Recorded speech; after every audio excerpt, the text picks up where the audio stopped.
IPL ഹിസ്റ്ററിയിലെ master mind ആരാണെന്ന് ചോദിച്ചാൽ മിക്കവാറും രോഹിത്, ധോണി അങ്ങനെയുള്ള ആരുടെയെങ്കിലും പേരായിരിക്കും ഒരു ശരാശരി IPL ഫാൻ പറയുക.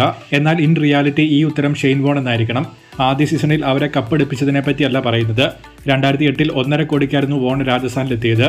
അതിനുശേഷം 2011 വരെ 9.35 കോടിയായിരുന്നു 4 സീസൺ കൊണ്ട് താരത്തിന് കിട്ടിയ വരുമാനം. ഒരു സീസണിൽ 3 കോടി കിട്ടിയതായിരുന്നു ഏറ്റവും ഉയർന്ന പ്രതിഫലവും. എന്നാൽ ഒരാളും സ്വപ്നം കാണാത്തൊരു സീക്രട്ട് ഡീൽ വോണിന് രാജസ്ഥാനുമായിട്ടുണ്ടായിരുന്നു. അതായത് വോൺ RRന് വേണ്ടി കളിക്കുന്ന ഓരോ സീസണിലും ടീമിന്റെ 0.75% ഓഹരി വോണിന് കൊടുക്കണം. ഈ ഡീൽ വഴി 4 സീസൺ കൊണ്ട് രാജസ്ഥാന്റെ 3% ഷെയർ ഷെയ്ൻ വോണിന്റെ കയ്യിലെത്തി. ഈ വർഷം രാജസ്ഥാന്റെ ഓണർഷിപ്പ് മാറിയത് 15,300 കോടി രൂപയ്ക്കായിരുന്നു. അതോടെ ഷെയ്ൻ വോണിന്റെ 3% ഷെയറിന്റെ വാല്യൂ പ്രൈസ് 454 കോടി രൂപയായി മാറി.